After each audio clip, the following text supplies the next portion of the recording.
അസ്സലാമു അലൈക്കും വറഹ്മത്തുള്ളാഹി വബറകാതുഹു. അഊദു ബില്ലാഹി മിനശ് ശൈത്വാനിർ റജീം. ബിസ്മില്ലാഹിർ റഹ്മാനിർ റഹീം. അൽഹംദുലില്ലാഹ് അസ്സലാത്തു വസ്സലാമു അലാ റസൂലില്ലാഹ് വഅലാ ആലിഹി വസഹ്ബിഹി അജ്മഈൻ. അമ്മാ ബഅദ്.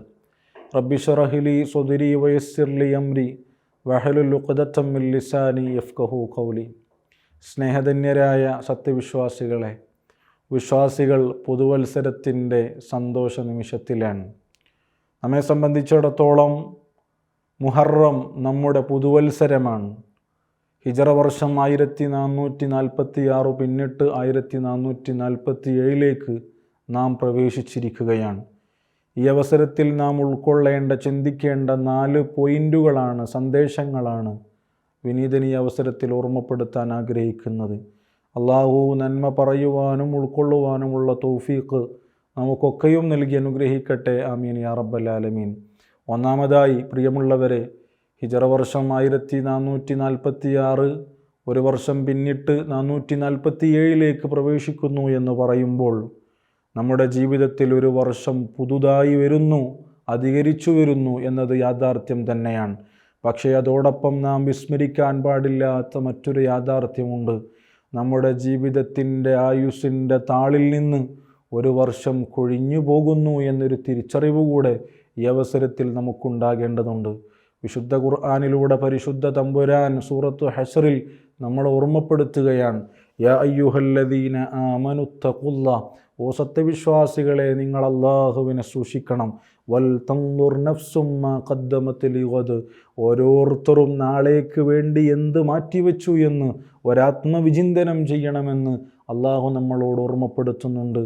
എൻ്റെ പ്രിയമുള്ളവരെ, നമ്മുടെ ആയുസ്സിൻ്റെ താളിൽ നിന്നൊരു വർഷം വിട പറയുന്ന ഈ അവസരത്തിൽ നാളേക്ക് വേണ്ടി ഞാൻ എന്തു മാറ്റിവെച്ചു എന്ന ഒരു വിചിന്തനം, ഒരാത്മപരിശോധന നടത്തേണ്ട സമയമാണിത് എന്ന് ഓർമ്മപ്പെടുത്താൻ എൻ്റെ സ്വന്തം ശരീരത്തോടും എൻ്റെ പ്രിയമുള്ളവരോടും ഞാൻ ആഗ്രഹിക്കുകയാണ്.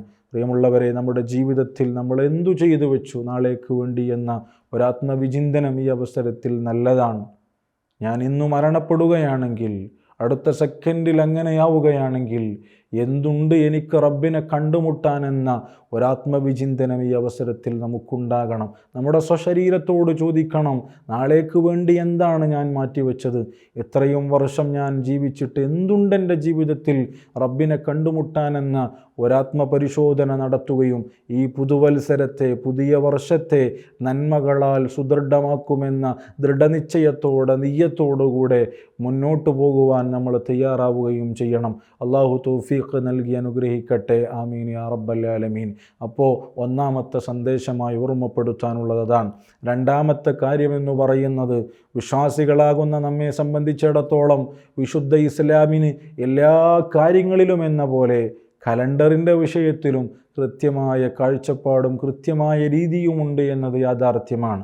വിശുദ്ധ ഖുർആനിലെ സൂറത്തു തൗബയിലൂടെ അള്ളാഹു ഓർമ്മപ്പെടുത്തുകയാണ്, ഇന്ന ഇദ്ദത്തശ് ശുഹൂരി ഇൻദല്ലാഹി 12 ശഹ്റൻ ഫീ കിതാബില്ലാഹ് യൗമ ഖലഖസ് സമാവാതി വൽ അർദ്. അള്ളാഹുവിൻ്റെ അടുക്കൽ 12 മാസങ്ങളുണ്ട്. അത് ഇന്നോ ഇന്നലെയോ വന്നതല്ല. യൗമ ഖലഖസ് സമാവാതി വൽ അർദ്, ആകാശഭൂമികളെ അള്ളാഹു പടച്ച സമയം മുതൽ തന്നെ, പുരാതനമായി അന്നു തന്നെയുള്ളതാണ് ഈ 12 മാസങ്ങളെന്ന് പറയുന്നത്. ആ 12 മാസങ്ങളെ, വിശുദ്ധ ഇസ്ലാമിൻ്റെ കാലഗണനാ ക്രമത്തെ, ഈ ഹിജറ കലണ്ടറിനെ മാനിക്കുക എന്നത് വിശ്വാസികൾക്ക് അത്യാവശ്യമാണ്, നിർബന്ധമാണെന്ന് മഹാനാകുന്ന ഇമാം റാസി റഹിമഹുല്ല നമ്മെ പഠിപ്പിക്കുകയാണ്.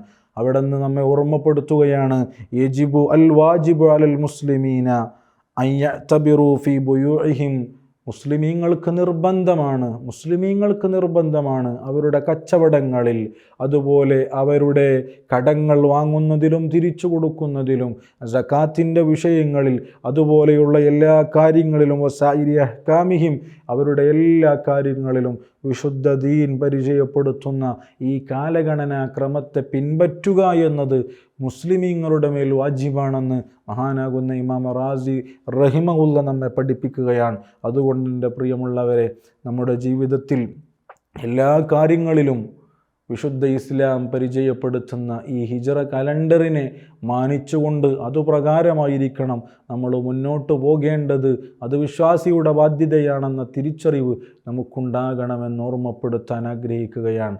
മൂന്നാമത്തെ കാര്യം, ഓരോ മുഹറമും നമുക്ക് നൽകുന്ന വലിയ ഒരു സന്ദേശമുണ്ട്. അത് ഹിജറയുടെ സന്ദേശമാണ്. മഹാനാകുന്ന ഉമർ റളിയല്ലാഹു അൻഹുവിൻ്റെ ഖിലാഫത്ത് കാലഘട്ടത്തിലാണല്ലോ നമ്മൾ ഇന്ന് കാണുന്നത് പോലെ, ഇന്ന് നമ്മൾ പരിചയപ്പെടുന്നത് പോലെ മുഹറം, സഫർ എന്നിങ്ങനെയുള്ള ക്ലിപ്തമായ ഒരു ഇസ്ലാമിക കലണ്ടറിന് രൂപം നൽകുകയുണ്ടായത്. പ്രിയമുള്ളവരെ, അന്ന് ഏതു മാസമാണ്, ഏത് മുതലാണ് വർഷമെണ്ണിത്തുടങ്ങേണ്ടത് എന്ന ചർച്ച വന്നപ്പോൾ പലരും വിഭിന്നാഭിപ്രായങ്ങൾ പറഞ്ഞു.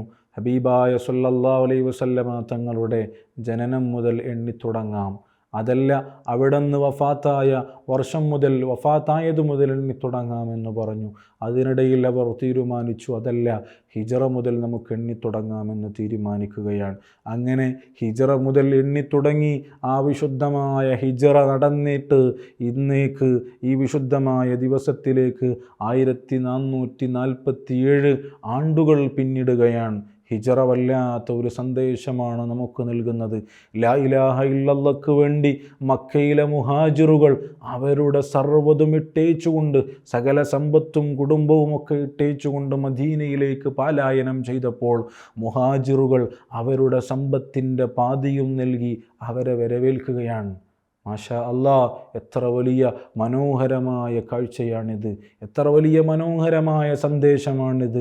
സമ്പത്ത് മുഴുവനും അള്ളാഹുവിൻ്റെ ദീനിന് വേണ്ടി സമർപ്പിക്കുമ്പോൾ, സമ്പത്തിൻ്റെ പാതിയും അൻസാരികൾ തങ്ങളുടെ മുഹാജിറുകളാകുന്ന സഹോദരങ്ങൾക്ക് വേണ്ടി സമർപ്പിക്കുമ്പോൾ, പ്രിയമുള്ളവരെ, നമ്മുടെയൊക്കെ ജീവിതത്തിൽ ഈ ആയുഷ്കാലത്തിനിടയിൽ എന്തുണ്ട് അള്ളാഹുവിൻ്റെ ദീനിന് വേണ്ടി നമ്മൾ സമർപ്പിച്ചത് എന്ന ഒരു ചിന്ത കൂടെ നമുക്കുണ്ടാകണം. മഹാനാകുന്ന അബൂ തൽഹത്തുൽ അൻസാരി റളിയല്ലാഹു അൻഹുവിന് ഹബീബായ സല്ലല്ലാഹു അലൈഹി വസല്ലമ തങ്ങൾ മുഹാജിറായ ഒരു സഹോദരനെ നിശ്ചയിച്ചു കൊടുക്കുകയാണ് തൻ്റെ വീട്ടിലേക്ക് കൊണ്ടുപോകുവാൻ വേണ്ടി. തൻ്റെ വീട്, മഹാനാകുന്ന അബൂ തൽഹത്തുൽ അൻസാരി അത്ര വലിയ സമ്പന്നനൊന്നുമല്ല. അങ്ങനെ അദ്ദേഹം തൻ്റെ വീട്ടിലേക്ക് കൊണ്ടുപോകുന്നു. അങ്ങനെ വീട്ടിൽ കൊണ്ടുപോയി, പക്ഷേ ഭക്ഷണം കൊടുക്കാൻ മാത്രം അവിടെ അത്രമേൽ ഭക്ഷണമില്ലായിരുന്നു. അതുകൊണ്ട് തൻ്റെ കുഞ്ഞിനെ വേഗം ഉറക്കുകയാണ് രാത്രിയിൽ. എന്നിട്ട് കുഞ്ഞിനും കുടുംബത്തിനും വേണ്ടിയുള്ള ഒരൽപ്പ ഭക്ഷണമുണ്ടായിരുന്നു. ആ ഭക്ഷണം തൻ്റെ കൂട്ടുകാരനായ മുഹാജിറിനെ വെച്ചു നീട്ടിയപ്പോൾ അവിടുന്ന് ആ മുഹാജിറായ, മക്കയിൽ നിന്ന് മദീനയിലേക്ക് വന്ന മുഹാജിറായ ആ സ്വഹാബി പറഞ്ഞു, നിങ്ങളും എൻ്റെ കൂടെ ഇരുന്ന് ഭക്ഷണം കഴിക്കണമെന്ന്. പക്ഷേ രണ്ടുപേർക്ക് യഥേഷ്ടം കഴിക്കാൻ മാത്രമുള്ള ഭക്ഷണമില്ലായിരുന്നു അത്. അതുകൊണ്ട് തന്നെ മഹാനാകുന്ന അബൂ തൽഹത്തുൽ അൻസാരി തീരുമാനിക്കുകയാണ്, തൻ്റെ ഭാര്യയോട് പറയുകയാണ്, ഞാൻ ഭക്ഷണം കഴിക്കാനിരിക്കാം എൻ്റെ കൂട്ടുകാരൻ്റെ കൂടെ, പക്ഷേ നീ ആ കൃത്യസമയത്ത് വിളക്കണക്കേണ്ടതുണ്ട്, വിളക്ക് ഓഫ് ചെയ്യണം, ലൈറ്റ് ഓഫ് ചെയ്യണം, എന്നിട്ട് ഞാൻ ഭക്ഷണം കഴിക്കുന്നത് പോലെ ആംഗ്യം കാണിച്ചു കൊള്ളാമെന്ന് പറഞ്ഞ് അത്രമേൽ ത്യാഗോജ്ജലമായ ഒരു സമർപ്പണത്തിൻ്റെ ഓർമ്മയാണ് ഹിജറ നമുക്ക് നൽകുന്നത്. അതൊരു കേവലമുള്ള യാത്രയായിരുന്നില്ല, അള്ളാഹുവിലേക്കുള്ള യാത്രയായിരുന്നു. പ്രിയമുള്ളവരെ, നമ്മുടെ ജീവിതത്തിൽ തിന്മകളെ വെടിഞ്ഞുകൊണ്ട്, വിഭാടനം ചെയ്തുകൊണ്ട് നന്മകളിലേക്ക്, അള്ളാഹുവിലേക്ക് ഹിജറ പോകാൻ ഈ ഹിജറയുടെ സന്ദേശം നമുക്ക് പ്രചോദനമേകണമെന്ന് ഓർമ്മപ്പെടുത്തുകയാണ്. അള്ളാഹു തൗഫീഖ് നൽകി അനുഗ്രഹിക്കട്ടെ. നാലാമത്തേതും അവസാനത്തേതുമായ സന്ദേശമെന്ന് പറയുന്നത് വിശുദ്ധ ഖുർആനിലൂടെ അള്ളാഹ് പറയുകയാണ്, 12 മാസങ്ങളിൽ മിൻഹ അർബഅത്തുൻ ഹുറും, അതിൽ 4 മാസങ്ങൾ വളരെ പവിത്രമാണെന്ന് വിശുദ്ധ ഖുർആൻ. ആ 4 മാസങ്ങളിൽ ഒന്നാണ് വിശുദ്ധമായ മുഹറം എന്ന് പറയുന്നത്, അഥവാ യുദ്ധം ഹറാമാക്കപ്പെട്ട മാസം. ഈ സമയത്ത് നാം ചെയ്യുന്ന നന്മകൾക്കേറെ പ്രതിഫലവും തിന്മകൾക്കേറെ കുറ്റവുമുണ്ട് എന്ന് വിശുദ്ധ ഖുർആനിനെ വ്യാഖ്യാനിച്ചുകൊണ്ട് മഹാത്മാരാകുന്ന മുഫസ്സിറുകളൊക്കെ നമ്മെ പഠിപ്പിക്കുകയാണ്. അതുകൊണ്ട് എൻ്റെ പ്രിയമുള്ളവരെ, ഈ സമയത്തിൽ നന്മകളെ കൊണ്ട് സുദൃഢമാക്കുവാൻ നമുക്ക് പറ്റണം, തിന്മകളിൽ നിന്ന് മാറി നിൽക്കുവാനും നമുക്ക് പറ്റണം. അതോടൊപ്പം തന്നെ ഈ മാസത്തെ നാം ബഹുമാനിക്കുന്നതോടൊപ്പം തന്നെ പ്രിയമുള്ളവരെ, ഈ 1 മുതൽ 10 വരെ നോമ്പ് നോൽക്കുക എന്നത് വളരെ പുണ്യമുള്ള കാര്യമാണ്. മുഹറം 1 മുതൽ 10 വരെയുള്ള നോമ്പിനെക്കുറിച്ച് മുസ്ലിം ഉദ്ധരിക്കുന്ന ഹദീസിൽ നമുക്ക് കാണാം, ഹബീബായ നബി സല്ലല്ലാഹു അലൈഹി വസല്ലമ തങ്ങൾ പഠിപ്പിച്ചത് അഫ്ളലുസ് സിയാമി ബഅദ റമളാൻ, റമളാൻ്റെ ശേഷം ഏറെ പുണ്യമായ നോമ്പ് എന്നാണ്. അതുകൊണ്ട് ഈ 1 മുതൽ 10 വരെ ഏറ്റവും ചുരുങ്ങിയത് മുഹറം 9-ൻ്റെയും 10-ൻ്റെയും നോമ്പ്, താസുആഇൻ്റെയും ആഷുറാഇൻ്റെയും നോമ്പ് നമ്മുടെ ജീവിതത്തിൽ നോൽക്കുവാൻ നമ്മൾ തയ്യാറാകണം. അള്ളാഹു നമുക്ക് തൗഫീഖ് നൽകി അനുഗ്രഹിക്കട്ടെ. കഴിഞ്ഞ ഈ ഒരു വർഷത്തിൽ നാം ചെയ്ത എല്ലാ നന്മകളും അള്ളാഹു സുബ്ഹാനഹു വ തആല നമ്മിൽ നിന്ന് ഖബൂൽ ചെയ്യട്ടെ. ഈ വർഷം, പുതിയ വർഷം നന്മകളാൽ സുദൃഢമാക്കുവാൻ അള്ളാഹു നമുക്കൊക്കെ ഭാഗ്യം നൽകി അനുഗ്രഹിക്കട്ടെ. ആമീൻ എന്ന് ദുആ ചെയ്യുകയാണ്. അതുകൊണ്ട് 4 സന്ദേശങ്ങൾ ഓർക്കണേ. ഒന്നാമത്തെ സന്ദേശം, ഒരു വർഷം കൂടെ ആയുസ്സിൽ നിന്ന് വിട പറയുന്നു. അതുകൊണ്ട് നാളേക്ക് ഞാൻ എന്തു ചെയ്തു വെച്ചു എന്ന ആത്മവിചിന്തനമുണ്ടാവുകയും നാളേക്ക് വേണ്ടി എന്തെങ്കിലുമൊക്കെ ചെയ്തു വെക്കുവാനുള്ള ഒരു ശ്രമവും ഒരു നിയ്യത്തും നമ്മുടെ മനസ്സിലുണ്ടാവുകയും ചെയ്യുക. രണ്ടാമത്തെ കാര്യം, ജീവിതത്തിലെല്ലാ വിഷയങ്ങൾക്കും ഇസ്ലാമിക കലണ്ടറിനെ മാനിക്കുക. മൂന്നാമത്തെ കാര്യം, ഹിജ്റയുടെ സന്ദേശം ഉൾക്കൊള്ളുക എന്നതാണ്. ദീനിനു വേണ്ടി നമ്മുടെ വാക്കുകൊണ്ടോ നോക്കുകൊണ്ടോ പ്രവർത്തനം കൊണ്ടോ സമ്പത്ത് കൊണ്ടോ എന്തെങ്കിലുമൊക്കെ സമർപ്പിക്കുവാനുള്ള ഒരു സന്നദ്ധതയുണ്ടാവുക എന്നതാണ്. നാലാമത്തെ സന്ദേശം, ഈ മാസത്തെ മാനിക്കുക എന്നതാണ്. 1 മുതൽ 10 വരെ ചുരുങ്ങിയത് 9-നും 10-നുമെങ്കിലും സുന്നത്ത് നോമ്പ് അനുഷ്ഠിക്കുക എന്നതാണ്. അള്ളാഹു ഖബൂൽ ചെയ്യട്ടെ. അള്ളാഹു പറഞ്ഞതും കേട്ടതും സ്വീകരിക്കട്ടെ. അസറും ഖബൂലിയത്തും നൽകി അനുഗ്രഹിക്കട്ടെ. എല്ലാവരോടും ദുആ കൊണ്ട് വസിയ്യത്ത് ചെയ്യുന്നു. അസ്സലാമു അലൈക്കും വറഹ്മത്തുള്ളാഹി വബറകാതുഹു.